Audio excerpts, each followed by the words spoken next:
Sometimes we have distorted predictions. God designed our mind to be able to process a potential outcome. That is something that other creatures don't necessarily have the ability to do. We have the ability.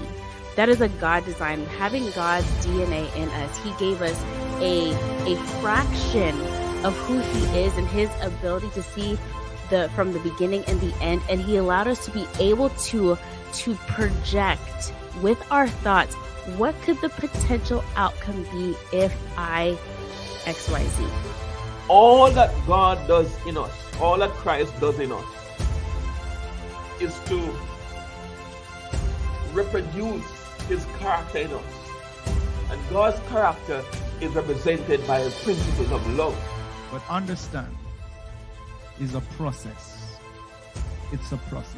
Sometimes we don't want to go through the process, so we abandon God's words.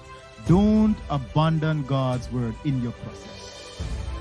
Don't abandon God's words in your process. In John 17:17, He says, sanctify them through thy word. Thy word is truth. See, there are many things we can't trust in this life, but I can guarantee you, you can trust God's word. But then faith, what faith does for us, it is faith that keeps us in the workshop. While God is working in us, it is our belief in the things of God. It is our acceptance and obedience to the things of God that help us to remain connected with Him. Just like I said, Christ says, we must abide in Him. It is by faith that we abide in Him.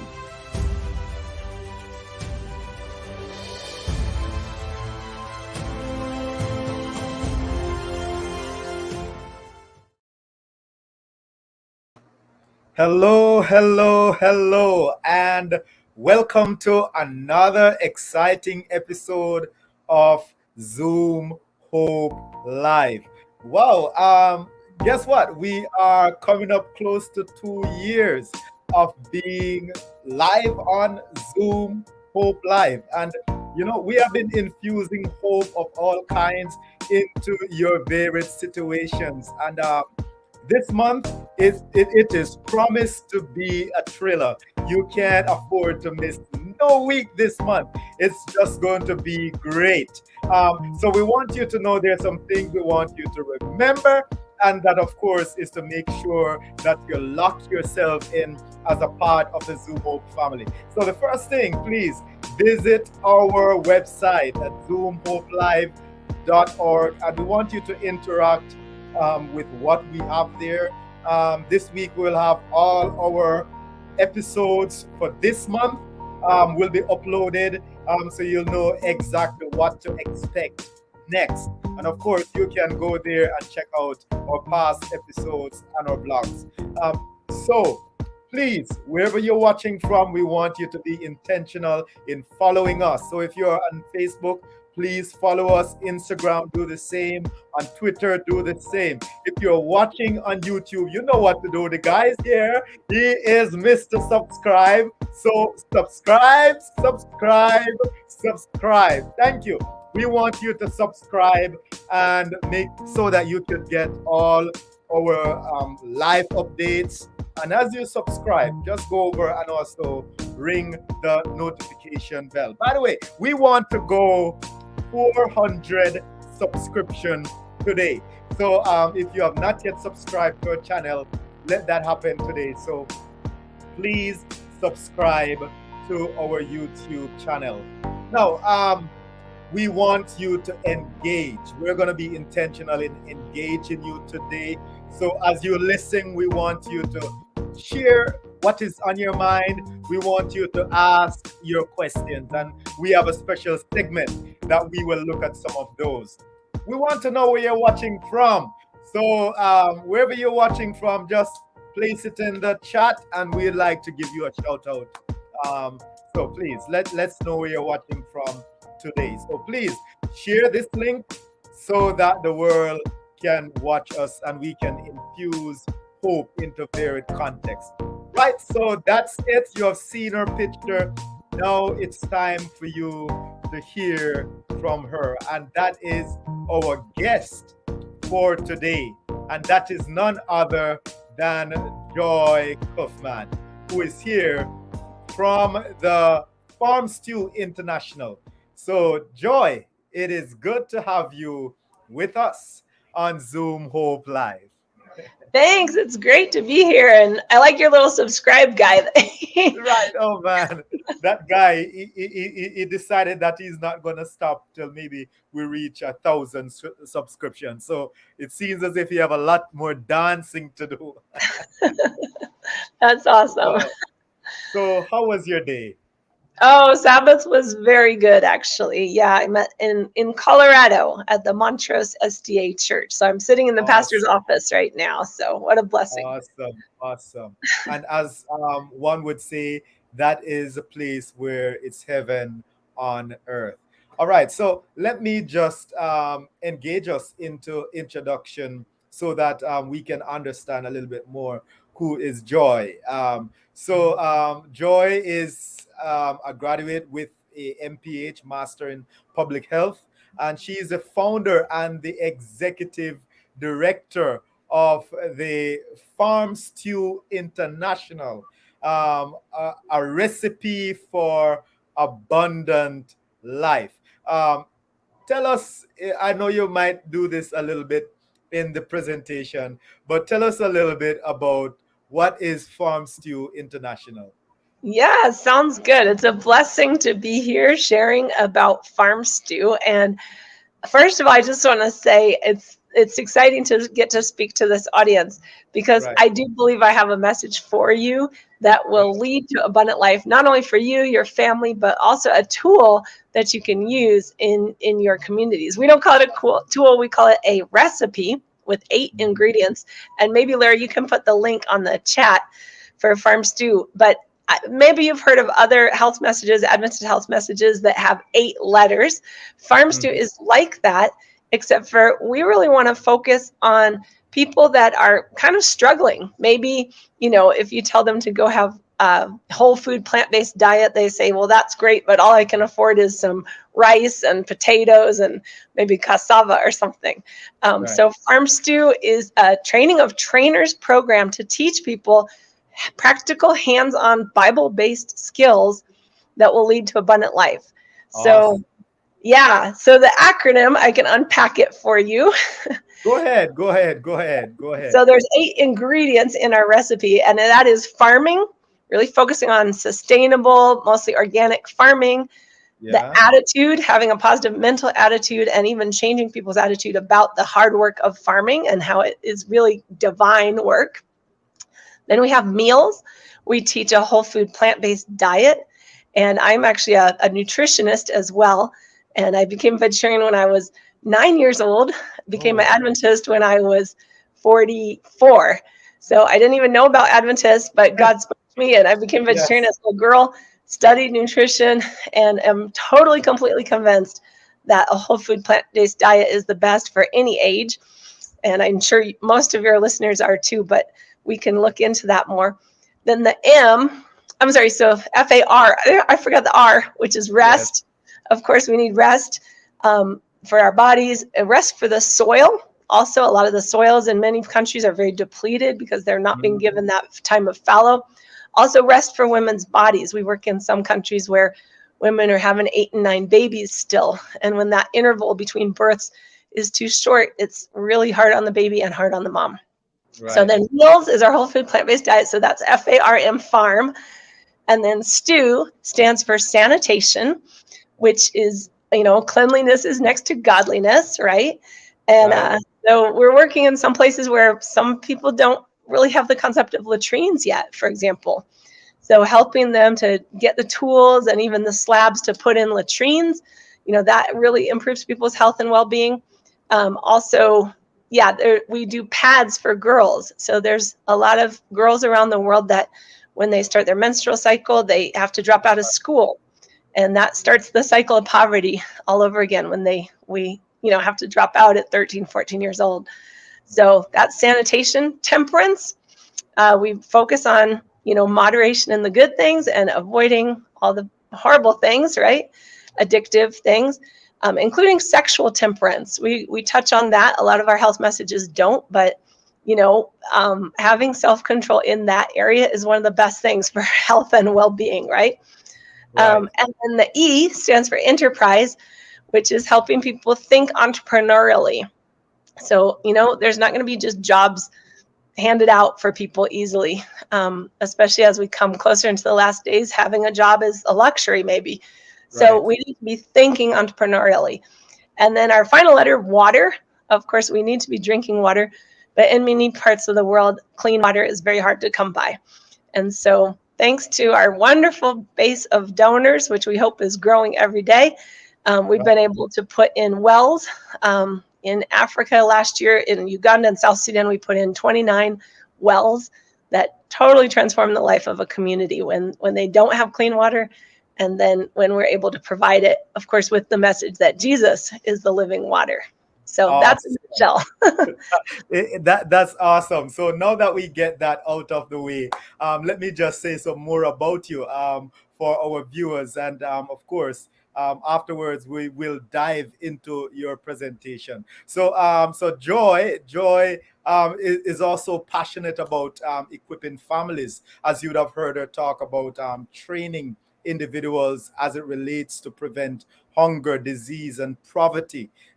In the past 6 years, over 240,000 participants have been trained by the 50 full-time African staff in the Farm Stew principles in 5 different countries and in the refugee camp in Africa. Joy, she graduated magna cum laude from Johns Hopkins University with a master's in public health, and she served at which is served. Do I get it right? Is served or served? I think served, yeah. Okay, all right. So she served at the Department of Health and Human Services in Washington, D.C. So Joy is a mother of 2 teenage girls, and she's a grandma of 2 this is orange cat. Yeah, I gotta get my cats in there. That's right. But more than anything else, she's a friend of God. You surf the internet, you watch her on YouTube, either on the Farm Stew YouTube channel or on TreeBN. You'll see the passion that she has in really impacting lives and infusing hope in various contexts. And we believe that it is divine that Zoom Hope Live has Joy. And by the way, let me shout out my wife, Shakara, because she's the one that makes the connection through her public health collaboration. So thanks, babes. And we are looking forward to this wonderful presentation. So please don't go anywhere. If there's anything you have to do, share the link. And after we would have listened to this awesome song by Kay Anthony, Send Me a Song, we will hear from Joy. And after her presentation, we'll get to some chit-chatting. Sounds good. Yes.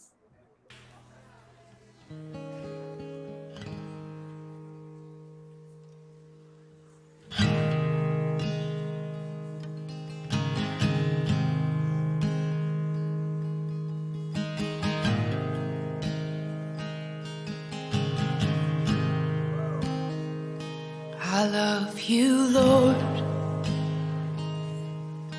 Oh, your mercy never fails me. And all my days I've been held in your hand. From the moment that I wake up until I lay my head, oh, I will sing of the goodness of God. 'Cause all my life you have been faithful, and all my life you have been so, so good. With every breath that I am able, oh, I will sing of the goodness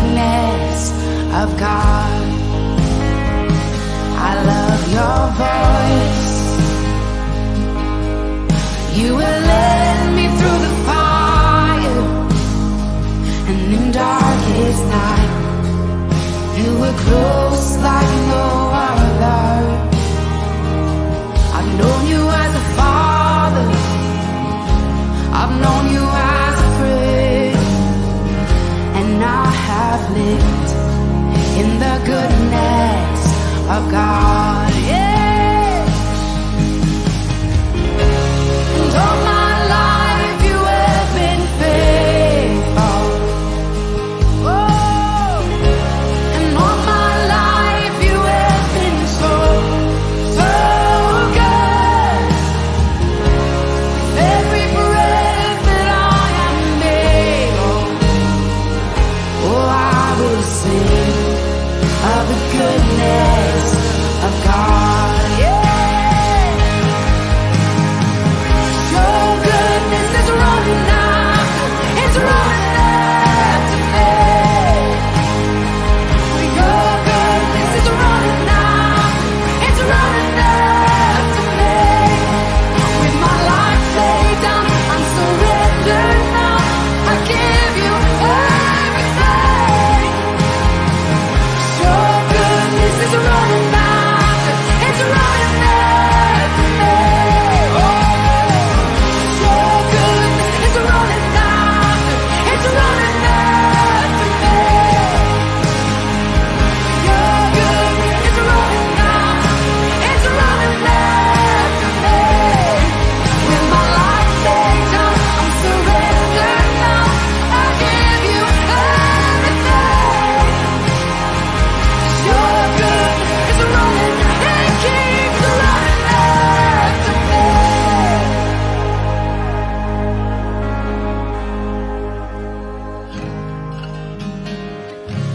And all my life you have been faithful. And all my life you have been so, so good. With every breath that I am able, oh, I'm gonna sing of the goodness of God. I'm gonna sing, I'm gonna sing. Oh, gosh, 'cause all my life you have been faithful. And all my life you have been so, so good. With every breath that I am able, oh, I'm gonna sing of the goodness of God. Oh, I'm gonna sing of the goodness of God.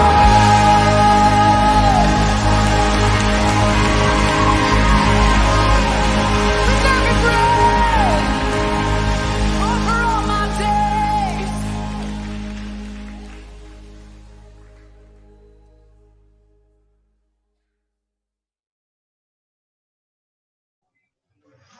Wow, I love that song. And I didn't know it was going to be that song. So, what a blessing.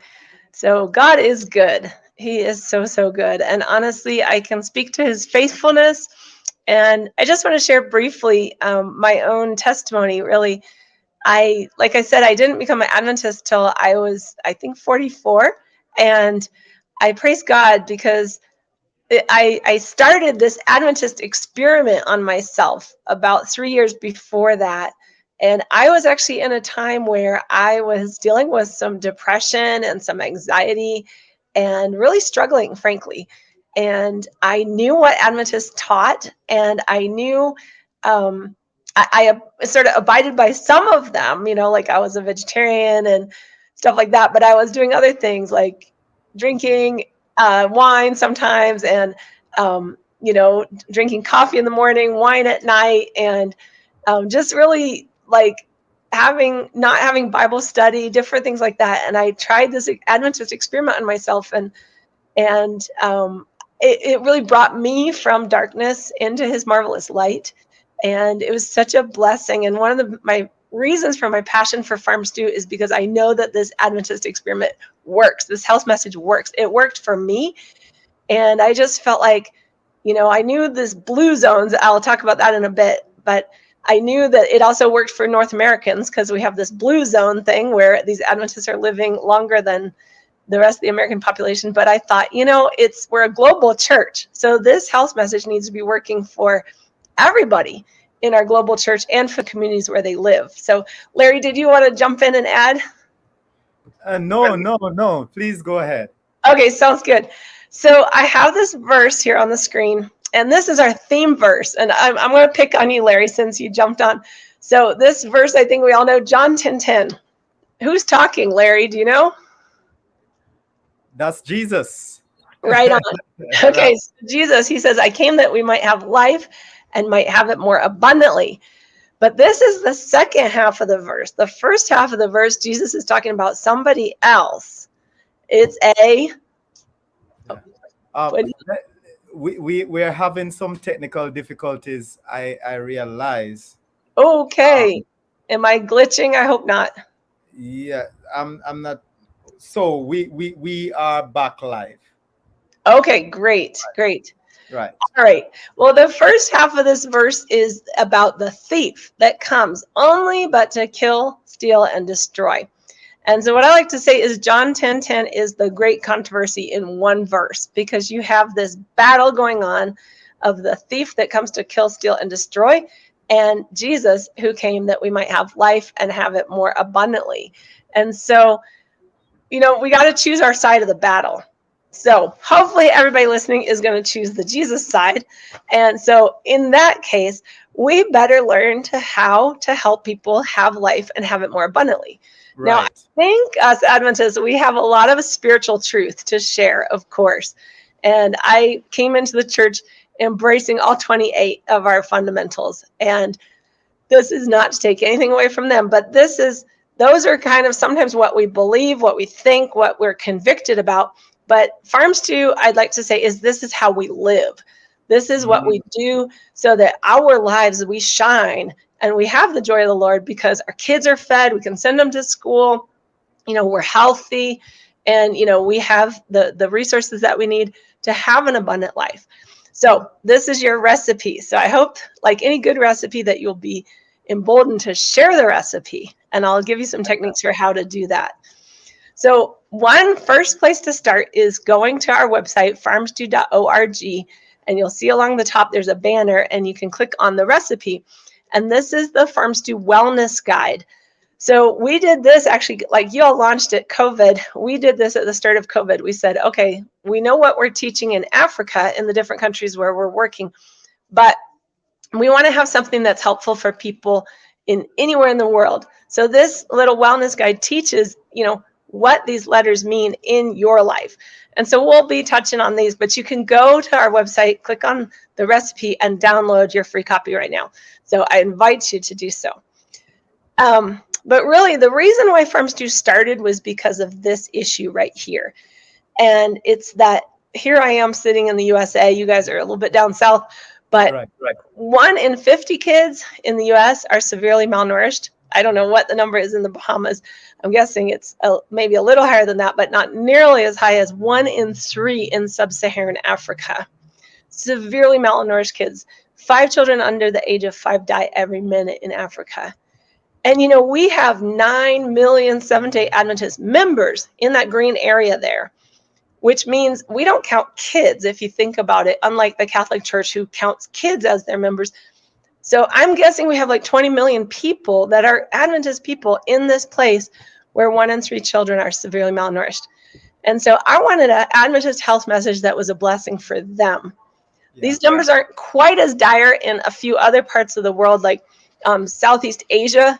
There's some countries that have very dire numbers, but I'd like to say that anywhere there's a malnourished child, it's too many, right? And of course, we also know there's a lot of malnourished adults in both the undernourishment and I don't call it nourishment, but overconsumption category.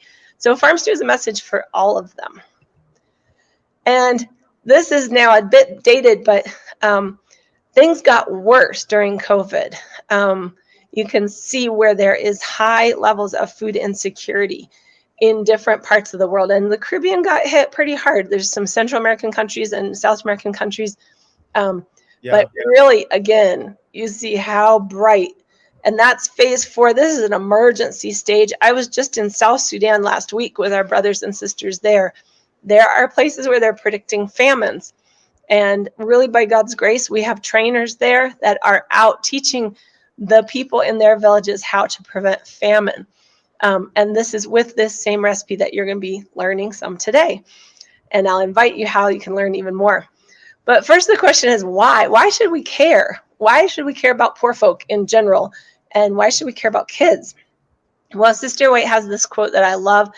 She says, the heart of our Redeemer sympathizes with the poorest and lowliest of his earthly children. He tells us that they, these little kids, are his representatives on earth. He has placed them among us to awaken in our hearts the love that he feels towards the suffering and oppressed. And you can see here in the picture, this is Fiona. She's one of our first original trainers in Uganda. I went there in 2015 just for a short term. It was kind of like a mission trip, but USAID paid for me to go. And I went as a volunteer nutritionist. And while I was there, I got to speak in a couple churches. And I say it's the Ugandans that got me baptized. I got baptized a month after I got home from this trip. And Fiona was the young woman who I was at the last church. I was going to leave the next day. God had told me I needed to start a team of trainers to carry on the just little hands-on cooking classes I was doing as a volunteer. And God had said, you need to hire the local people. And I hadn't told anybody. I was scared to implement, but I knew I needed to because I've tested the Lord. And when you obey, things go well. And when you disobey, they don't. So Fiona was visiting that day. She is an orphan herself, full orphan. Both her parents had died. She was a brand new convert. And she walked up to me after church and she said, I want to be part of your team. And I was like, who told you I was supposed to start a team? And honestly, God used her. And this little boy, obviously, he's very struggling. You wouldn't believe he's like 7 years old. Wow. Yeah. So you can see there's stunting. Sorry, go ahead. I was saying he has not grown. Exactly. And that's called stunting. It's a type of malnutrition where it looks at their height for their age. And so you can't now always look at a kid. You see his belly, so you know he's struggling. But height for age is called stunting when it's 2 standard deviations off. And that has lifelong repercussions that are negative for not only physically, but intellectually. Their earning capacity is lower. And sadly, they're more likely to be obese as adults. And so they have all those problems to go with obesity as well. And we can prevent stunting by getting them the right nutrition in the first 1,000 days of life. And I don't know if you've heard of that concept, but I love that concept. It starts at day 1 is the day of conception and goes through the 2nd year. But I'm getting ahead of myself. Another question about why should we care? Okay. We as Adventists, we know Jesus is coming soon. The 3 angels' messages say the hour of judgment has come, right? But I like to ask people, what did Jesus tell us he was going to judge us on? Is he going to judge us on whether or not we drank coffee? Nope. Does the Bible record that? Least we have done. Yes, exactly. So you know the verse, Larry. Tell us all about it. Right. So we'll be judged based on the way in which we treat each other. The least we have done unto the children. Other. That's a base on which we will be counted ready and righteous as reflectors of Christ. Exactly. So the least of these, that we can define it spiritually or emotionally, and I think that's true. But really, Jesus defines it physically. The people that are orphans, widows, refugees, the hungry, the naked, the blind. So we need to make sure that whatever our gospel is, if it's the everlasting gospel, it needs to be Jesus's gospel.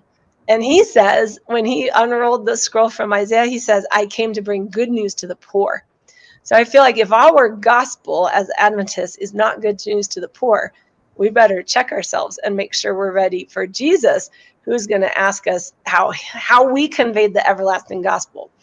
And when he has the hour of judgment, he gave us a little cheat sheet here about how he's going to judge. So we do want to help the poor, but we also don't want to help them in the way that the world helps them. I was just in South Sudan, and I was with the president of our church in South Sudan. His name is Dr. Pastor Clement Moua Arcangelo. Brilliant man. I was in his home with them doing their Vespers worship last week, and I missed them so much. But he says, these NGOs have ruined our country because they have these airplanes flying, dropping food. There's big non-governmental organizations that are, paying people to show up for their classes. And then there's fighting over the money that the NGOs are bringing and who gets those jobs and everything. Honestly, it makes me think of what Sister White says here. You may give to the poor and injure them because you teach them to be dependent. Instead, teach them to support themselves. This will be true help. And then this is the part where I think those of us that are not suffering from hunger, disease, and poverty come in. It says the needy must be placed in positions where they can help themselves. So whatever we do for the poor, we need to be very careful that we're not doing things for them that they can do for themselves, and that in our actions, we are placing them in a position where they can help themselves. And that's what I love about our local trainers that go out. They're not flying in an airplane and feeling sorry for the poor folk that, are running around barefoot. No, they ran around barefoot when they were little. So they get it, but they know what's going to help them. And we try to equip them with the things that will actually be a blessing to the families that we work with. So these are some of our heroes of Farm Stew. This is the Jinja team in Uganda, and they're armed and not dangerous. And so one of the things that helps the poor is seeds, vegetable seeds. You think that people that are subsistence farmers would know how to farm. And I don't know what it's like in the Bahamas, how many people are still doing agriculture for a living. In the US, it's like 1%. Right. But in a lot of countries, it's like 75% or more, right? What is it in the Bahamas? Do you know? Is it pretty high percentage? It's very low. I cannot say the statistics. Maybe my wife can, because this has been an area of interest, as you would have known. So definitely she would have looked at the figure. But it's minimal to the fact that we have so much land. Because it's an island nation. Well, and you guys have the weather that you could be growing food year round. That's what I always tell people. I mean, so, some of us up here in the north where it gets cold in the winter, we have an excuse for at least 6 months not to be out in the garden. But y'all in tropical climates, you got to get out there. It's so amazingly healthy. And, you think about what you get when you're gardening. You're out there getting fresh air, exercise, sunshine, and you're growing your nutrition. So if you look at the New START acronym, you have 4 of the 8 letters just by having a garden. Plus, I encourage people, put your garden in your front yard instead of your backyard, so you can be connecting with your neighbors and reaching out to your community, and use it like some of our people in the refugee camps. They say this is an evangelistic tool. People are intrigued when they learn how to garden. And so, really get it in your front yard, and then you get your good positive social interaction at the same time. So our trainers go out once a week to 4 different villages. So they're out in the field at least 4 to 5 days a week. And they are working hard trying to equip those families to place them in a position where they can help themselves.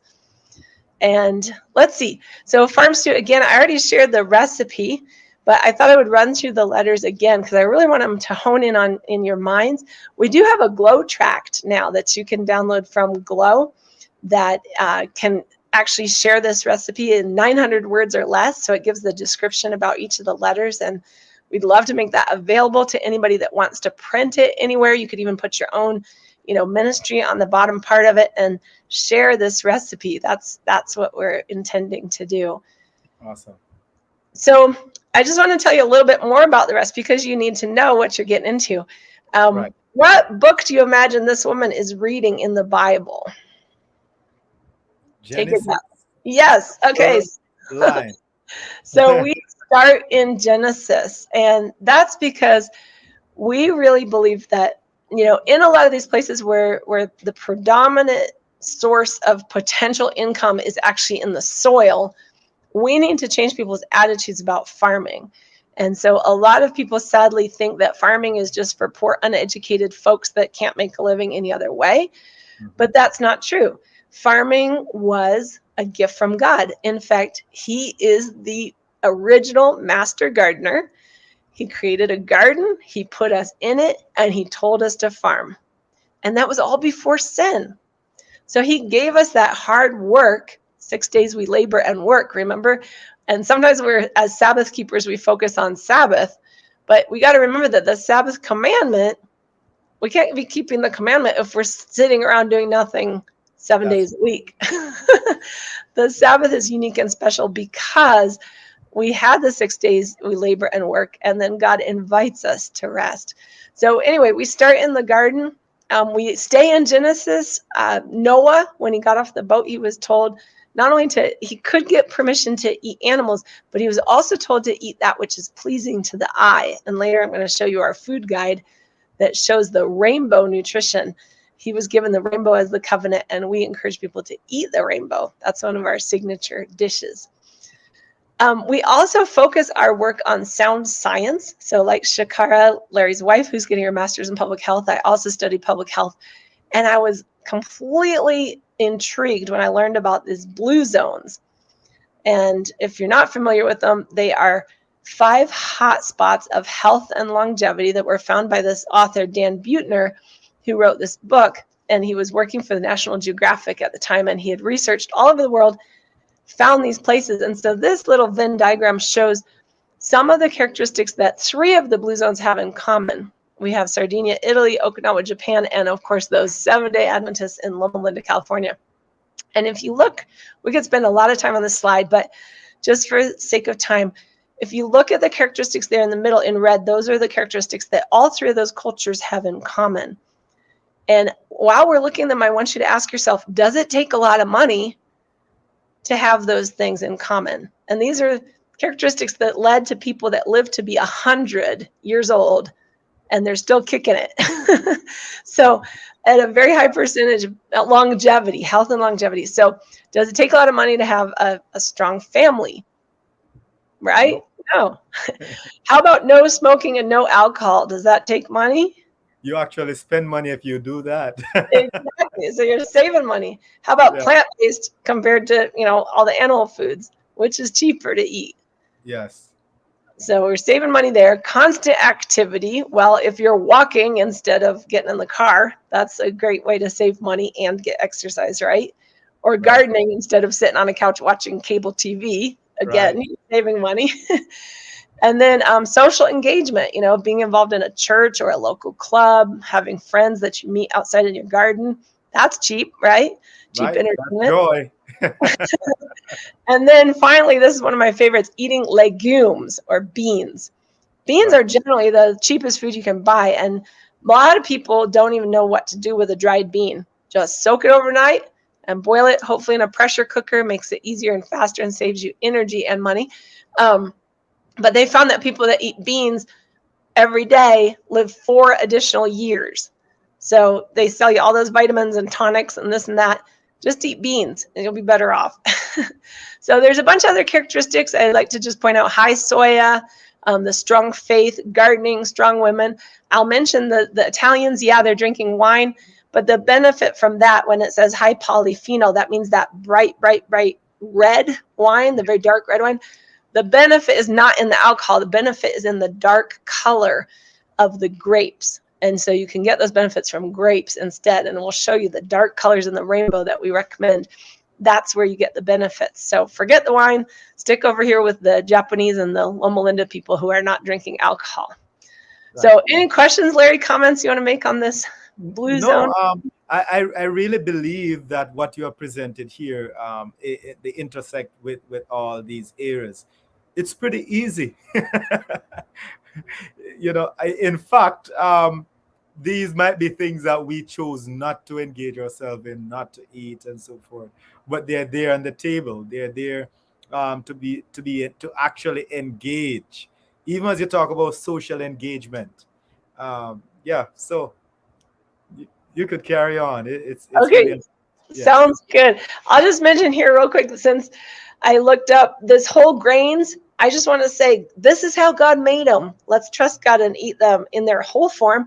And then culturally isolated, I want to say we're called to be a peculiar people, right? So that's our form of cultural isolation, is we just don't take part in everything that the world is throwing our way. So, all right. So this is another tenet of Farm Stew, is that parents are taught to care for their children and themselves. We know there's a place for orphanages, there's a place for, schools and everything like that. But our focus is on the family unit, because we really believe that that's what Satan has attacked the most. And frankly, there's a lot of organizations that go and they try to take care of the kids, but it disempowers the parents from doing their dignified job of taking care of their own children. And they're going to have that satisfaction when you can send your own kid to school with their school fees and dress them sharp and send them off. And I can't tell you how many mothers that have been working with Farm Stew have that privilege now, and fathers that are contributing economically to the family. It's such a privilege. So it's a training of trainers program. This is Elder Joseph, and he is one of our trainers. He works in the refugee camps. This is at a camp meeting that I was at a few years ago in 2018 in the refugee camps between northern Uganda and these are people from South Sudan. And at this particular camp meeting, we had training in the morning for our trainers, and then in the afternoon they broke out into sections based on 4 different languages. So the people are speaking 4 different languages. So this is just 1/4 of the little group. But you could do trainings anywhere. You don't need money. You just need a Farm Stew manual. And sometimes we use a flip chart. That was kind of the small version of it, but now we have a bigger version of it that people can use under a mango tree or under anywhere, or virtually like we're doing today. So God has all sorts of ways to get his message out. And this is just one of our goals. We want to take kids who are in the situation like this little girl that I met a few years ago. She had just been in the hospital for malnutrition a few days before, the girl on the left. And you can see the signs, the hair that's not grown in, the eyes that are sunken, the limbs that are unfortunately way too small, and even on her knees, just some wounds that are not healing properly. That's the face of malnutrition. And meanwhile, these little kiddos are at our Farm Stew class here on the right. They're eating all these healthy soy-based foods and vegetable-rich foods. And, they just have that shiny shine about them, You can tell they're doing great. And, they might still have their challenges. They're not rich by the world's standards, but their parents are learning good skills to help them live abundantly. So I went through the letters quickly before. I'll just say the farming, we really want to focus on God's principles. We have very disciplined methodology for how we farm. In fact, we use our hands, though, to measure it out. For example, if you do your hands like this, it's 30 centimeters. So in our training guide, you can see that we have ways of measuring where you don't even need any money. You just need sticks and a hoe, and you can learn exactly the measurements and exactly how to do that. And again, that's on our Farm Stew website. You click on the recipe, and there's a free e-learning course there called The Recipe, and anybody anywhere in the world can do it. And we made it, you don't even have to sign or have a credit card to be able to do it. It's free. And then we also are leading out on some classes, like in Cuba, we teach classes once a week. So we want to start training trainers so that maybe you all could lead classes, say, for example, in the Bahamas, and you can do it virtually just like you do here. So this is another Sister White quote that I love. She says, when right methods of cultivation are adopted, there will be far less poverty than now exists. We intend to give people the practical lessons upon the improvement of the land and thus induce them to cultivate their land now lying idle. If we accomplish this, we shall have done a good missionary work. And like I said, I was a convert. I started Farm Stew about a month before I became fully Adventist. And I ran across this quote like a couple years into this ministry. And I was so blessed because I felt like Sister White was like patting me on the back personally. And she will pat you on the back too if you take this methodology of using agriculture to be a blessing to people and to using it as good missionary work. And there's so many analogies. Our curriculum is full of biblical lessons that are, even like the sower and the seed and the 4 types of soil, we spiritualize it, and there's a good spiritual point to it. but it's also just good agricultural education. So yeah, so changing people's attitude. I just want to mention these are one of our trainers here, Robert in Uganda. He's an agronomist, and he came across this young woman, whose name I'm blanking on right now, but she was just angry and annoyed, actually. And this is her husband. They were not in a good space at all. And she was angry because they were just absolutely flat broke and they didn't have any money. And when Robert first started talking to her about agriculture, she said, well, that's basically for poor people. She didn't want to be bothered. Well, somehow he convinced her, in that attitude work, changing her mindset about it. And yeah, she now has a thriving business, and she's selling eggplants, she's selling other things in the local market, and it's been a real blessing for their family and for their marriage. And that's some of the success we get excited about. Rest, I talked about the nightly and weekly rest. I think we all hopefully are keeping Sabbath, and if you're not, believe me, it would be a blessing for you if you did. But also resting the soil, always keeping the soil covered with a blanket of mulch. It's really important so you don't lose that precious topsoil. You might think it's dirt, but it's black gold if you use it right. And the soil can produce more for you than anything else. Meals, the whole food plant-based diet, and really focus on the legumes. And then I promised to show you our rainbow. This is our Farm Stew nutrition guide with the foundation of water. Of course, drinking water is so important. Our bodies are like 70 to 80% water. So if you're not recycling water through your body, you're just building up toxins in your body. You need to be, just like you take a shower on the outside, you need to take a shower on the inside every day. And I tell people you'd never pour beer or coffee or tea on your head. So why would you pour it inside you? You can see here this rainbow color. The reason we go into this is, I could try to rattle off all these fancy schmancy names for different elements, the anthocyanins and all the B vitamins and all this, and I could try to impress you. But God said to Noah, eat that which is pleasing to the eye. And everybody stops and looks at a rainbow. That is very pleasing to the eye. And in fact, the world and Satan, remember, he loves to kill, steal, and destroy. He's so crafty that you go into the store and all the junk food, which is about 80% of what's in stores, is total junk. It's all very colorful, and the packaging is very colorful. That's all because God designed us to eat that which is pleasing to the eye and to desire that. And so those companies, you think about how much you pay to go make a copy in a copy machine. A black and white copy is cheap. Color copies are real expensive. Well, all those companies are spending all that money on all those fake colors for a reason, because they're suckering you into buying something that's bad for you. Right. So let's stick with God's rainbow. And then just real quickly, we have the rainbow is our glow foods. Those are what's going to really protect your immune system, give you that shiny, healthy skin, and just the strength, the eyesight. All the orange foods or the green leafies are going to give you the vitamin A to protect your eyes and your immune system. Then you have the grow foods, which are your proteins and your fats. And those are so essential for growth and for maintenance of all your muscles. And then you have the go foods, which are the whole grains and the starches. And that's giving you the energy to move forward. So you can think of it like a house, kind of. The grow is kind of like your bricks and mortar, and your go is kind of like the energy that goes through you. And then the glow is kind of like all the nails and all the things that make you stick together and stay healthy structurally. So that's our food guide. And we worked really hard on this, and we're really excited about the concept of being able to encourage people to eat like this. The other thing, just evangelistically, God is so good. I was actually in Egypt and South Sudan in the last couple weeks, but I was with a Muslim tour guide, and I was talking to him about my faith. And he says, well, yeah, you believe in 3 gods. I said, really? I said, if I handed you a seed, how many seeds would you have? He looked at me like I was crazy. Finally, he says, 1. So if I hand you an egg, how many eggs would you have? Okay, fine, 1. I said, well, let's talk about an egg and a seed.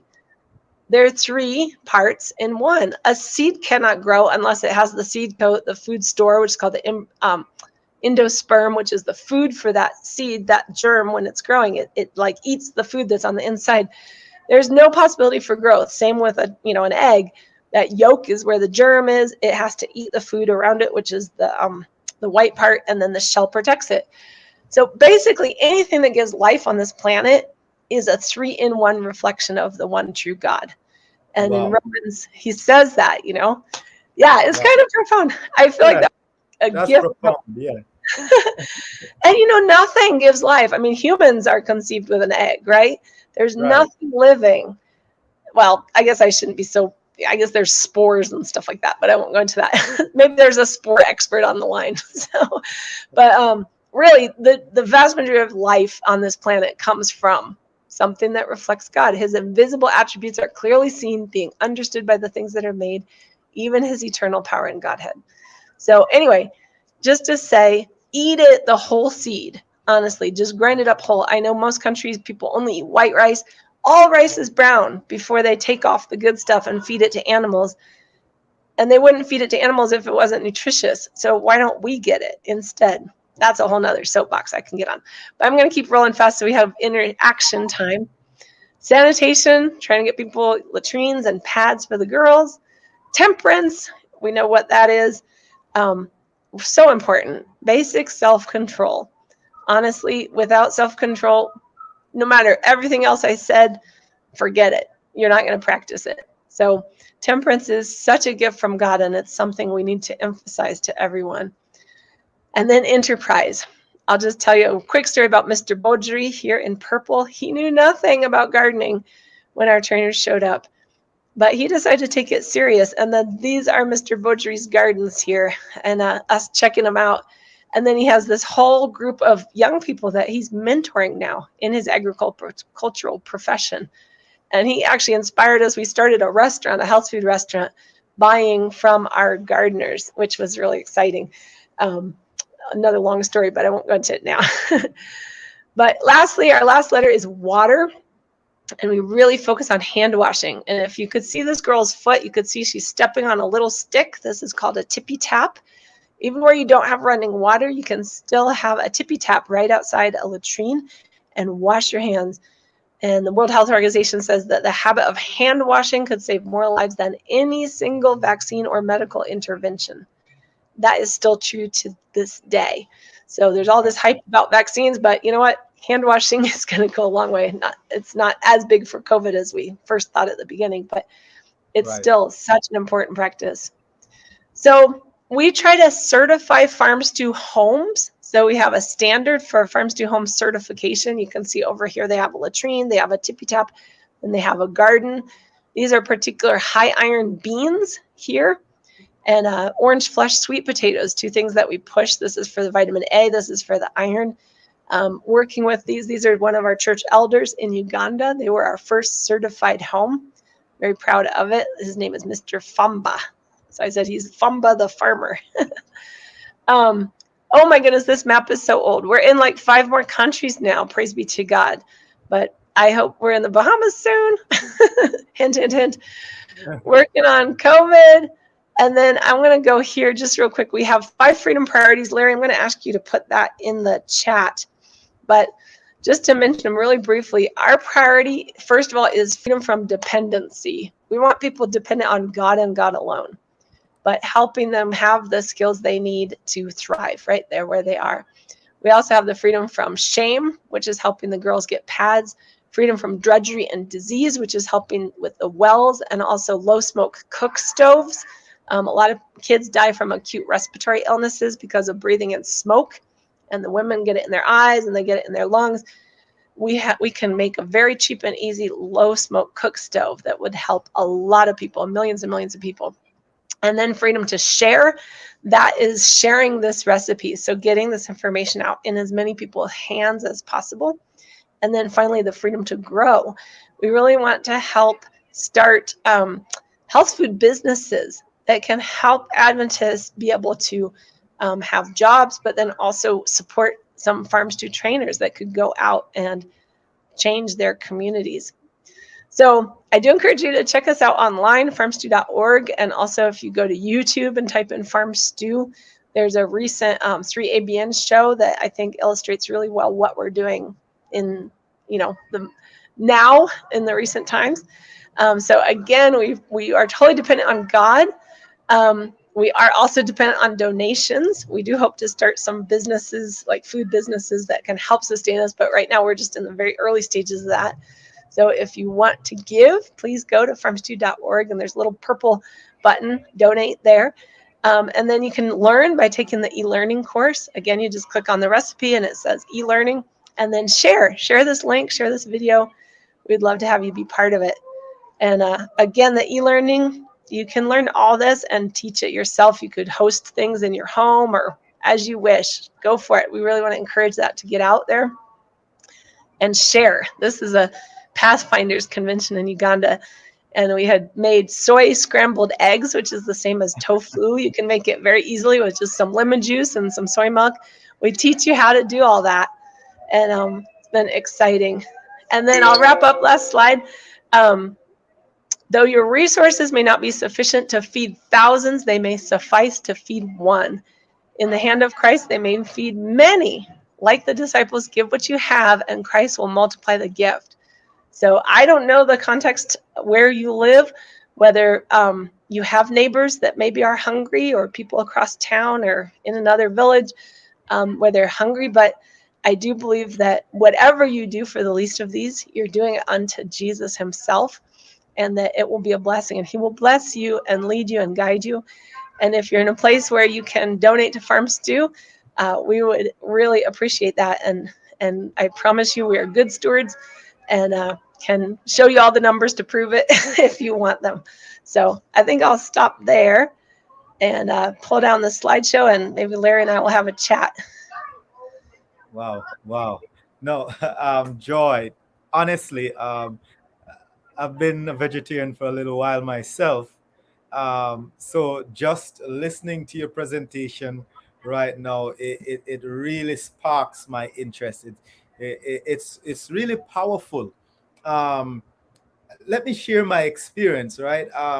My wife, when we were in school, she had a nice name that she gave me. I think it's Orger or something like that. And the reason for that, because my face, it was always, keep on breaking out from eczema. And I used to be so embarrassed to try to hide it, but she'll be around me and try to cheer me along. Don't worry about it, right? And in 2004, I decided that I'm just going to dive straight in. Just because I said, hey, let me just try this. I remembered I went home for the Christmas, and man, I deal with those good cakes and all those dairy stuff. And of course, January, when I returned to school, it was showing all over my face. I decided, you know what, I'm gonna do better. And I just changed everything one time. And I kid you not, my face, it now fits my smile. Yeah. Right? So you talk about the glow food. That is true. So definitely check it out, folks. The glow food and the grow food. I now have I used to eat all kind of meat, and I don't know why I just couldn't put on any good weight. but now I have, I believe, a satisfied amount of weight that I'm proud of. Took me all my life to get it right. Folks, so the presentation, it was really impactful. And we're going to enter into some questions, Joy, see what the viewers have to say. So if you have your question, viewers, this is your time. So after this, the short video from Farm Stew, we will come back and we will have a good time chit-chatting.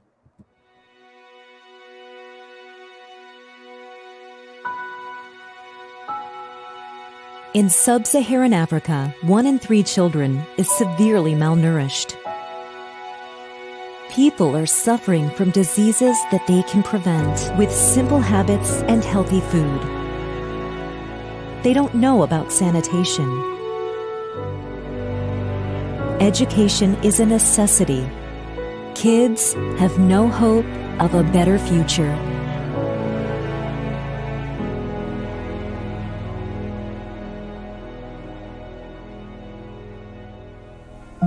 But Jesus came to this world so we can have life and have it more abundantly. Farm Stew is a recipe for abundant life that includes ingredients that prevent hunger, disease, and poverty. Our mission is to improve the health and well-being of poor families and vulnerable people throughout the world. Drawing on biblical wisdom and sound science, our African Christian trainers equip families by conducting hands-on classes, freely sharing practical skills so people can help themselves. Thanks to the Farm Stew training, people learn to live abundantly with fresh, homegrown food, clean water, tidy homes, savings clubs, and strong community ties. Farm Stew also supports girls to stay in school by giving them washable pads and confidence. Your gifts equip desperately poor families and vulnerable people so they can help themselves.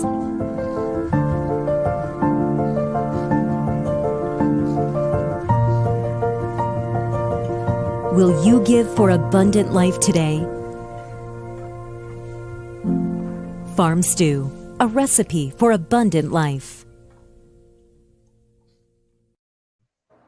Thank you so much. So viewers, it's not hard. All you have to do is go to farmstew.org, and the link is in the chat. I'm sure you'll see it posted again. So please click on that link, go to your extreme right to the top, and click that donate button and be a part of this ministry. So it's been Joy Kufman, who has been here with us on Zoom Hope Live. She has just done an awesome presentation on what Farm Stew is. When we look at the numbers as it relates to malnutrition, hunger around the globe, it's alarming. And the Lord tells us that if we just look at the number, have no care for it, at the end of the day, we will hear, "Depart from me, ye workers of iniquity," because he wants us to give abundant life to people. All right, so let us enter into some questions now. And one of the first thing that is on my mind from our discussion point, it stems from the fact that hunger and poverty and malnutrition, you talk about stunting and those things, it's something that we see every day. Sometimes we might say too much. So the question is, with the alarming numbers of starvation and malnutrition worldwide, how can we get on the path to abundant life? That's a great question. And, I go back to my grandparents, and I don't know, maybe y'all had grandparents like this too, but I used to visit my grandparents every summer. They actually lived in a town called Farmland, Indiana, which is kind of funny. Right. But, my grandma had a big old garden, and my grandpa was a farmer. They didn't have that many acres, but back then you could do it. And she put up food. She had a couple of apple trees. I remember making applesauce with her, and we would blend it and can it. They were very frugal, hopefully like most of us, they weren't out drinking or smoking and partying and saving, a lot of money, avoiding those things. And, I think that's the way that, my country, the US was developed, was because you have these hardworking, frugal people that learned food preservation, food production, and then food preservation. And they lived through the winter eating what they had grown in the summer. And I think most of us just live to the grocery store from one week to the next, And you can. Yeah. So, I think, not all of us have the privilege of country living, but, you can connect with farmers, maybe start a relationship with a farmer who's just outside of town. You can grow things in your little grow boxes, even even just if you start with herbs in your windowsill. Herbs are incredibly powerful. I forgot to mention them on my little rainbow thing, but there was a whole section we had for spices. They deserve their own section because they have so many different chemicals in them that are so beneficial. So I think that abundant life, but I liked what you said about the attitude and the social connectedness. There's a lot of research about just being kind to people. And like, instead of just having transactional relationships, like ask the person's name who's helping you. It's amazing the benefit to both you and those other people, just the humanity of connecting with people, even on a very casual basis. And of course, as Adventists, if we love the Lord our God with all our heart, mind, and soul, we gotta love others, and we gotta want them to know Jesus, who we know and who's transformed our lives, so we can take it beyond the casual level very quickly. And I think that is abundant. His joy is going to be our strength, even in hard times. He will give us the joy of the Lord. Yeah, that's important. And honestly, as a pastor, I see the needs right before me, weekly, daily, and while the church can maybe give a voucher and say, go to the supermarket, or here's a grocery bag and so forth, you can do that, but we can't do that consistently all the time, because of the amount of resources that is coming in. But based on what you have said before, in one of the slide, I believe you said that they're armed, right? And because they had these seed cans, and there persons were given the opportunity to actually grow their own food. You spoke about the couple. The name slipped me if you had mentioned the name, where the wife was miserable because of how they were financially strapped.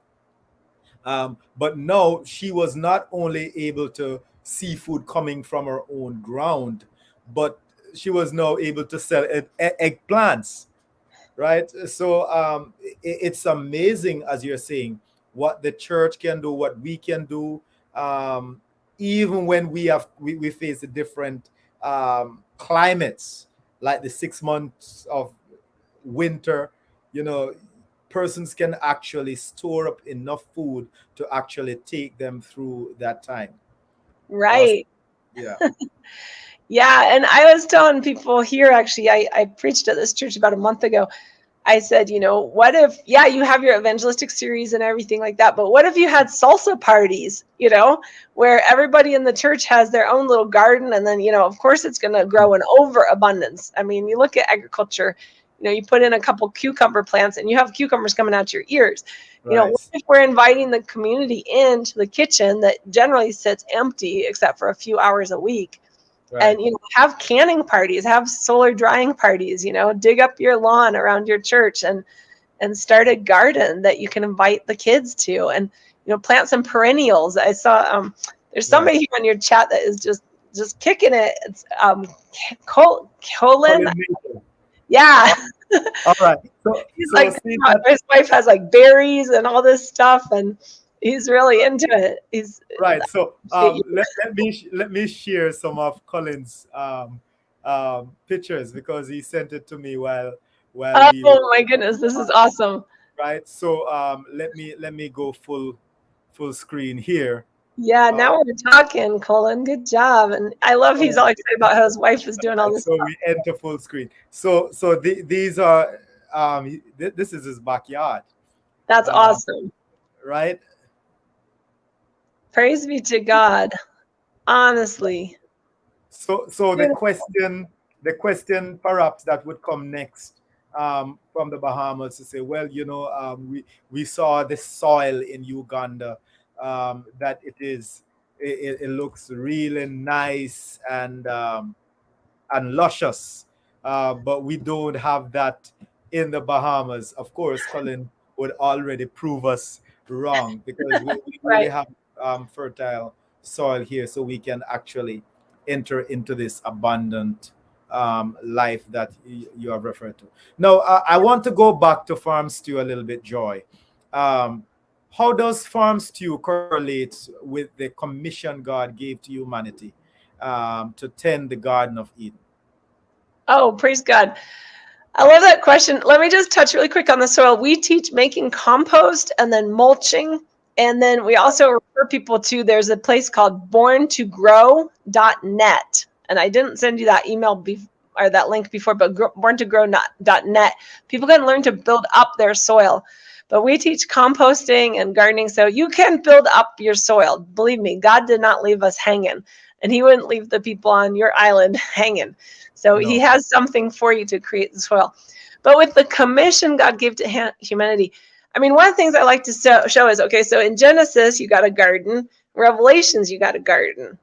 You know, we have the same tree of life in the start and in the end. So obviously God is very interested in gardening, and really this whole journey through this sad and broken world is just a journey from one garden to the other, and that's our destination, is to that tree. The leaves are for the healing of the nations, and it's going to have 12 fruits for every season. So we are heading to a garden, so we might as well learn about gardening here and now. And really, it's such an easy way to be a blessing, not only for your own family and your own kids. I used to call, when my kids were little, I'd call going to the garden, it was a mood altering drug, because I was homeschooling for a while, and sometimes they get a little grouchy or sick of it or whatever. Sometimes I got a little grouchy. Get them outside in the garden was like, it would just change their attitude as well. So I think it is part of the commission. And I think when we there's an Ellen White compilation, there's actually 2 of them out there, that is like an entire book about what Sister White had to say about agriculture. And I mean, you can find it scattered throughout all of her writings, but there's one book that's on the E.G. White app, E.G. White 2, that most people have not listened to. I had never heard of it. It was a Zimbabwean guy that told me about it. It's called Welfare Ministry. And there's a whole section about helping the poor. I cried when I listened to it, because it was like everything the Holy Spirit had spoken to her that I didn't even know he had said to her. I felt like it was exact calling that he had given to me. And, I'm all happy that the churches, all of our churches are, a lot of them are starting to care for the poor in different ways. But we need to listen to Sister White's counsel, which is found in that Welfare Ministry very, very eloquently, about how to care for the poor. So I really commend people to check her out. Yeah, and the quote that you used, where you said the right methods of cultivation are adopted, there will be far less poverty than now exists. We intend to give the people practical lessons upon the improvement of the land, and thus induce them to cultivate their land, now laying idle. And then this is where I believe it becomes powerful. If we accomplish this, we shall have done good missionary work. And trust me, many times we go to a home and do visits. One of the biggest things we see is not the house, it's actually the yard. And sometimes the yard is so untended, so it's like bursting and asking, put something inside of me. You look at the grass is green and lovely, and the weeds and so forth, they're green and as if they can be eaten. Can you imagine if we put some seeds in those in that ground? So let's go and see, Joy, some of the comments here, and maybe you could just while you're pulling up the comments, I want to give everybody a quick little treat. Okay, so there's only one of me, and we have a very small staff here in the U.S. because we try to make it so that our money actually goes out to the countries that we're trying to really be a blessing to. But if you go on that farmstew.org, the recipe, and then go to the e-learning, there's a course called the Farm Stew Mini course, MINI mini course. That presentation that I just gave you is right there. You can download it, and you can download the script. And I want to challenge your viewers. You take this presentation to your church. You can give the exact same presentation I just gave, and you can share the recipe with all your people. And think about all those people that you could bless. So Larry, you're a pastor, go for it at your church. Maybe Shakara can give the message in the next couple of weeks. So we can make it really easy to share. Awesome, awesome. So, folks, you have the link right there. You don't need to do all those scrolling until you go back, of course, to make that donation. But we send that link, and you go right there, and you have a plethora of presentations that you can jump right on, and you'll see free, free, free all over. All you got to do is just sow a seed and make a donation. So we're going to the top. Of course, Colin telling us about his blueberries and apples, strawberries, and fruits. So I'll come by, Colin. All right. So let's see. All right. This is a powerful question from Colin again. What am I missing if I am not living the abundant life? Oh my goodness, that's a great question. Honestly, I just think people are chasing after everything but abundant life, And I think you're missing the fruits of the Spirit, frankly, because we can't grow the fruits of the Spirit on our own. We only can grow the fruits of the Spirit if we are grafted in. Another, agricultural analogy. We have to be grafted into the tree of Israel, the tree of Jesus and God's people. And it's only as, Jesus is the vine, we're the branches. If we're grafted in, we can have that love, joy, peace, patience, kindness, goodness, long suffering, And what is life if you don't have that? It's the works of the flesh, which is greed and idolatry and adultery and, all the horrible envy and all that stuff. Basically that's the choice. There's not really much of a middle ground. I mean, people can think they're in the middle somewhere, but at the end of the day, they're on the side of Satan or they're on the side of Jesus. And we know where abundant life is found. Right. And that's what Christ comes to give. So if I don't have the abundant life, it means that I have what the thief comes and he hands out, which is Satan himself. He said that he comes to steal, to kill, and to destroy.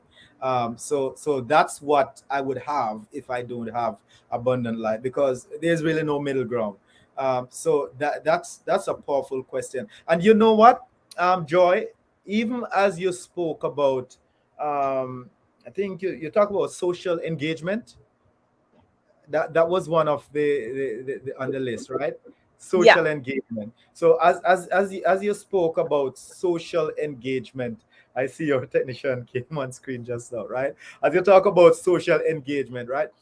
I am just reflecting, right? We have a nice big juju tree in the backyard. My wife got a big juju, and trust me, once the seed comes in, she's gonna plant it. And she planted that seed, and it's huge, right? One seed, it's the greatest thing. But just by farming, it gives them the opportunity as children and us as parents to actually go out there. We're picking those nice big juicy jujus that I don't think Colin has one of those, right? But the kind of fun that we have in the backyard just doing that, it actually does a lot to us to bond as a family, which is also one of the items that you have indicated to related to in the presentation. So farming, yes, you're eating from the ground, but it is more than just a tree, a fruit tree, a vegetable that is sprouting and is feeding. It's more than that. It gives abundant life. It adds value in all the areas of your life. And I believe that's why Farm Stew is the perfect recipe to run with. So let's, you want to add, Joy? Oh, when you said adds value, I just want to say a lot of the enterprises that we encourage is called value addition. So, for example, you have this juju tree, which I would love. I always say my fringe benefit package in Farm Stew is tropical fruit. But anyway, I'm out of jujus. I don't even know what you're talking about, but I know I would love it. But, what could your family do? Okay, so you have all these jujus coming down, and maybe some of them are going to waste. Could you make like juju jam or something and sell it? And maybe you sell it for your kid gets some money, or maybe you sell it so you can donate to Farm Stew, or you sell it so you can give it out at church or whatever. So that value addition is kind of what we encourage with our enterprise. And that's how far less poverty will exist. And you can store up some juju jam for the winter. You don't have winters though, but whenever the jujus aren't giving your food. Right, So right, right. And I that did have and a that video that I had loaded up when you said social engagement. I don't know how much time you said we go for an hour and a half, so we're at an hour and 20 right now. Can I show a couple minute video? go ahead, go ahead, Okay, go so ahead. this is at a mosque, and I'm just saying this is what can happen when you just share, like in this case, we shared seedlings with these guys. So the guy in the green is our country director for Farms to Uganda. And let me see if I can get it to go on here. Oh no, I guess I uploaded it. So you would have to do it because you're the one in charge, Larry. So if you want to play that one at the mosque. Dear viewers, I greet you in the name of our Lord Jesus Christ. With me, I am with my brother who is a Muslim, and he attends prayers from this area. As you can see, it is a mosque, and he is very happy and so excited to work with Farms to a Christian organization. A brother, Amena Goniwani. He is called Siraj Bakona. Where do you pray from? He attends prayers from Kanama Mosque. Bukyotandika okolagana ne Farms stew. Obafuniyemu ku buzibu ki? I asked him ever since he started working with Farms stew, what challenges has he got from Farms stew trainers, and he's saying he's so happy with the trainers. Wow, thank you very much. Now, as a Muslim, nga iwe Omusiraamu, atolifuna kusomozebwa n'Abakristaayo okuba nga baida yoli okusomesa. Eziza kusomoza kwenza kufuna nabo olw'ensonga bona abantu otenize. Yeah, I asked him, as a Muslim, isn't he being offended when Christians come his way and train him these different varieties, especially the farms to activities? And he's saying he's so happy with Christians because we are all human beings. Wow. Ekintu ekindi, how owulira otya nga tusimbye omuti ku musigiti? Mpulira isano ly'amaani kuba kiri ekimu ekiri kuyinza okuba ekyokuboneraku ku baana baife oluvannyuma lwakyo kituliraga ku baana baife nti kino gyali mu mbeera ya Farms stew. Oh, I asked him how does he feel when we plant a fruit tree at the mosque, and he's saying he's so happy because it will act as an evidence that once Farms stew existed in this place, when it's old, and even the children will benefit out of that tree. Oh, thank you very much. Kiki kyokuba badona baife ababagire nga batuwagira okuba nga tusobola okubatuukako? Kyenkoba badona baife basigale nga bajja mu maiso kusigala nga batuweereza era ku bibigire nga batuwaako bongere okuba nga batuwa ebisingawo ku ebyo. Wow. He's saying, dear donors, that may the good Lord bless you and continue supporting the vulnerable people. You continue donating to them, and may the Lord will bless you abundantly. Thank you very much. Yeah, to understand.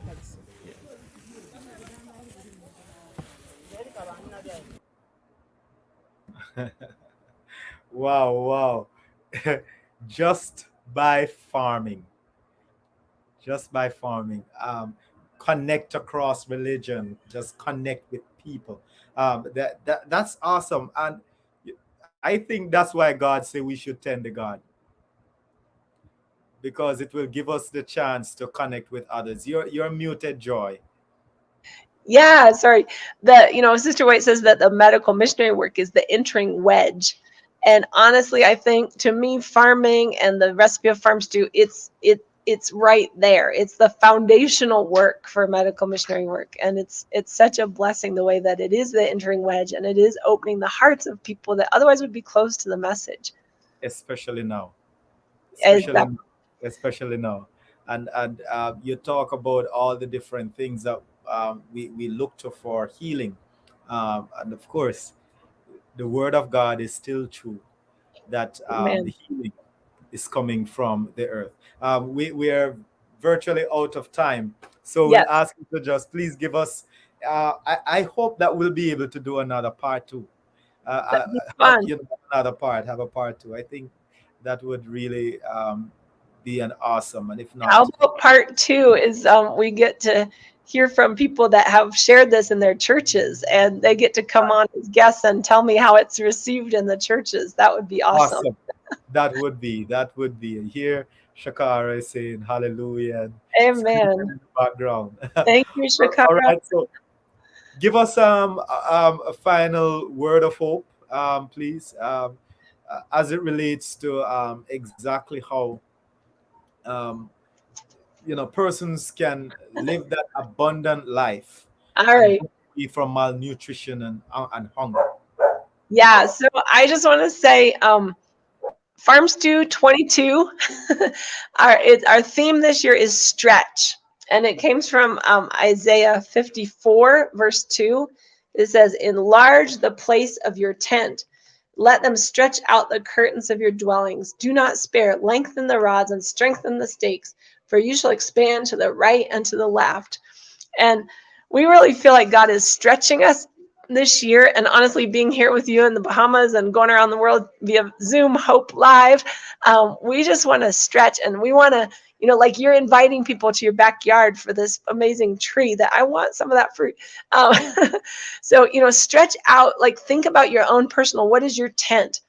How can you open your curtains? How can you lengthen out the cords and strengthen the stakes? So organizationally, that's what we're trying to do. We're trying to really, work on, make sure we have all the financial integrity, all the organizational integrity that we need, all the documents, all the things we can share. We can share PowerPoints and scripts if you want to be sharing these lessons out via, weekly even.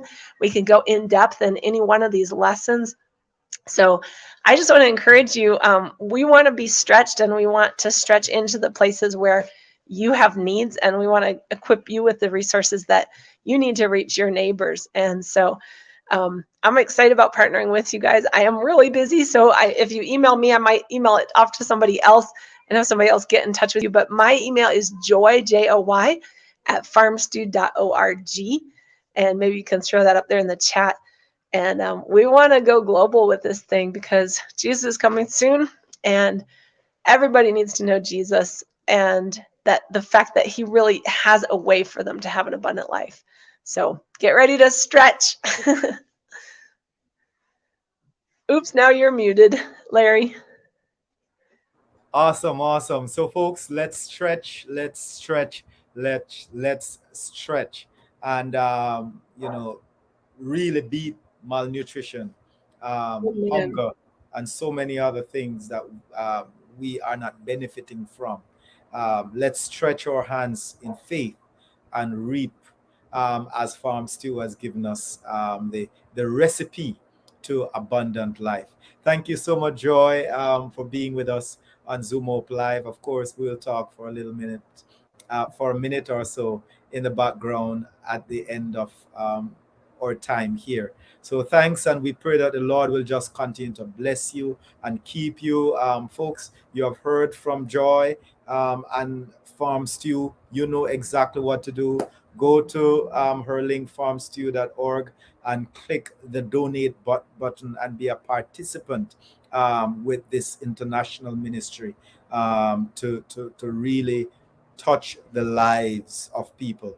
So you have been blessed today. You have seen the recipe, heard the recipe for abundant life. We're inviting you to dive right in. You know what to do. Go over to Zoom Hope Live, please, and you can watch this episode again. You can also make a donation to us. We would appreciate that. Whatever you give, it will be appreciated. Just go over to the website, click the donate button, and you'll see the different methods to which you can give. Of course, we don't want you to leave Joy out of it, so please make sure that you bless her ministry, and by doing so, you'll be blessing the entire world. That's what we do as a Zoom Hope family. We infuse hope in varied contexts. On our social media platforms, please like, follow, and on YouTube, subscribe to our YouTube channel. And folks, until next week, and I'm telling you, you can't afford to miss it. We'll be having the Dookies who will be coming next week, and they will be a blessing to us. So you can't afford to miss it. So this is how we're going to share our love. This is how we're going to share. We're going to reach out to those who have not been reached. Of course, next week is Global Youth Day, and Zoom Up Live has to do something. So we will be touching parents next week. So many times the parents are not being fed. And Farm Stew talk about that today, the benefit of partnering with parents to feed their children and themselves. So we're going to touch with the parents next week. So we're inviting you to subscribe and ring the notification bell so that when we go live, you will know it and you will be blessed. So until next week, we want you to be blessed by K. Anthony as he will give us this song that I know it's a thriller. It will bless you. Until next week, on behalf of Kevon Spence, our engineer, I am Larry. See you.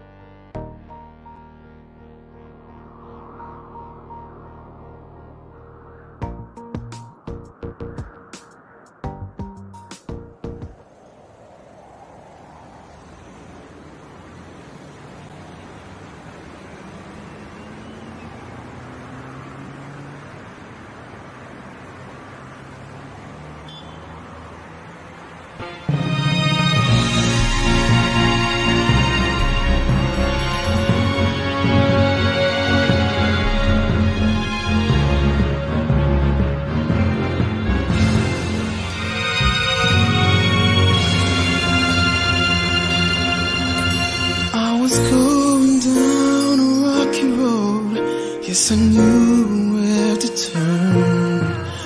I was weary of the crying in my throat, drying my eyes, they fade. So I asked my God to touch my touch, so I can exclaim His goodness and all the things He had done. Send me a song so I can feel Your spirit. Send me a song so I can feel You near. I was lost in sin, my eyes were blind, I could not see. I asked, send me a song so my soul can be free, oh Lord. Then I prayed, Lord, deliver me, oh let this cup pass away from me, and keep me from my enemies. God, be merciful unto us. In Thee, oh Lord, I put my trust. Lord, deliver me, oh let this cup pass away from me, and keep me from my enemies. God, be merciful unto us. In Thee, oh Lord, I put my trust. That my mouth be filled with praise.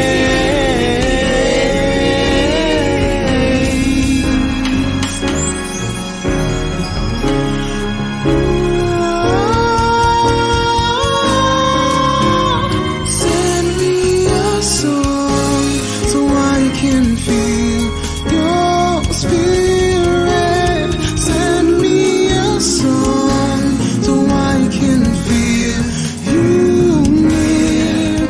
I was lost in sin, my eyes were blind, I could not see. I asked, send me a song so my soul can be free.